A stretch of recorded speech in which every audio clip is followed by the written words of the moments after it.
নমস্কার বন্ধুরা, স্বপ্নঘরে তোমাদের সবাইকে স্বাগতম। আজকে একটা নতুন রান্না নিয়ে এসেছি। রান্নাটি হচ্ছে খাসির মাংস দিয়ে মুগ ডাল। তো রান্নার শুরুতে আমরা কিছু পেঁয়াজ কুচি তেলের মধ্যে দিয়ে দিচ্ছি। এরপর খুন্তির সাহায্যে পেঁয়াজগুলো একটু নাড়াচাড়া করে ভাজা ভাজা হয়ে আসলে আমরা একে একে মশলাগুলো দিয়ে দেব। প্রথমেই মশলার শুরুতে আমরা জিরা বাটা দিয়ে দিচ্ছি। এরপর আদা ও রসুন বাটা দিয়ে দিচ্ছি পরিমাণ মতো।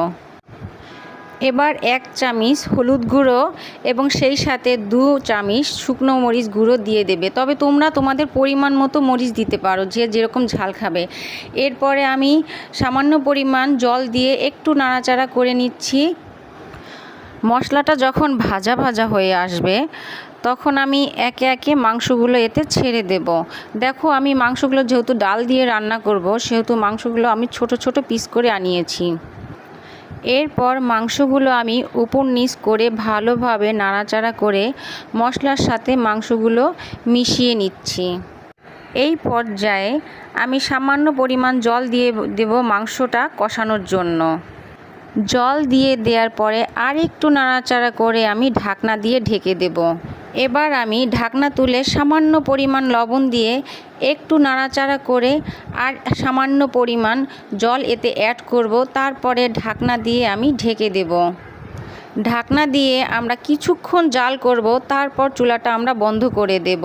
তবে ছিটি আসার আগেই আমাদের চুলাটা বন্ধ করে দিতে হবে, যাতে মাংসটা অধিক পরিমাণ সিদ্ধ হয়ে না যায়। যেহেতু এটা ডালের সাথে আবার সিদ্ধ হবে, সেজন্য আমাদের অবশ্যই খেয়াল রাখতে হবে মাংসটা যাতে পরিমিত সিদ্ধ হয়। ঢাকনা তুলে আমি এবার দেখে নেব মাংসটা কি পরিমাণ সিদ্ধ হলো। দেখো বন্ধুরা, আমার মাংসটা পরিমিতই সিদ্ধ হয়েছে। এবার আমি ডাল রান্নার প্রসেসে চলে যাই। ডাল রান্নার শুরুতেই ডালগুলো টাক খোলায় ভেজে নিতে হবে। এবার কড়াইতে আমি পরিমাণ মতো ডাল দিয়ে দিচ্ছি এবং খুন্তি দিয়ে অনবরত ডালগুলো ভাজতে থাকবো। তবে খেয়াল রাখতে হবে ভাজার সময় কখনোই থামা যাবে না, কারণ ডালগুলো সব সময় যদি নাড়তে না থাকো তাহলে কোনো এক জায়গার ডাল বেশি ভাজা হয়ে যেতে পারে কিংবা পুড়ে যেতে পারে। ডাল ধুয়ে আমি এবার প্রেসার কুকারে দিয়ে দিচ্ছি। এর সাথে আমি আর সামান্য পরিমাণ জল অ্যাড করব।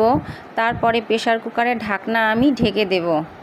ডাল সামান্য সিদ্ধ হওয়া পর্যন্ত আমি জাল করব। এরপর আমি চুলা অফ করে আমি ডাল দেখে নেব কি পরিমাণ ডাল সিদ্ধ হলো। যখন আধা সিদ্ধ হবে তখনই আমি ডাল কিছু পরিমাণ আলাদা করে নেব, আর বাকি ডালে আমি সামান্য পরিমাণ জল দিয়ে আবার ঢেকে দেব আরও একটু পরিমাণ সিদ্ধ হওয়ার জন্য। এখন আমি প্রেসারে রাখা বাকি ডালগুলো দেখে নিচ্ছি কি পরিমাণ সিদ্ধ হলো।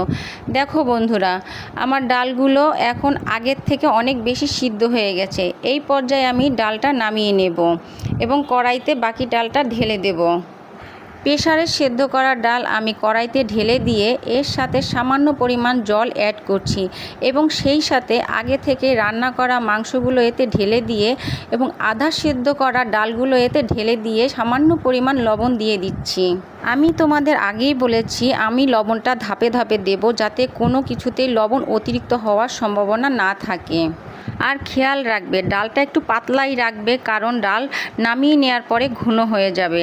আর এই পর্যায়ে আমি কিছু কাঁচামরিচ দিয়ে দিচ্ছি, তারপর নাড়াচাড়া করে নিচ্ছি। যখন ডালটা আমাদের হয়ে আসবে তখন গরম মশলা দিয়ে দেব এবং সেই সাথে খানিকটা পরিমাণ ঘি এতে আমি দিয়ে দেব।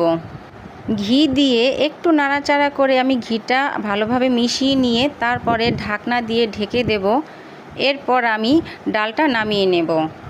আমি এখন ডালটা পোলাওর সাথে মেখে খেয়ে দেখাচ্ছি। সত্যি ডালটা অনেক সুস্বাদু হয়েছে। প্লিজ তোমরা বাসায় এটা ট্রাই করবে আর আমাকে কমেন্টস করে জানাবে তোমাদের রান্নাটা কেমন হলো।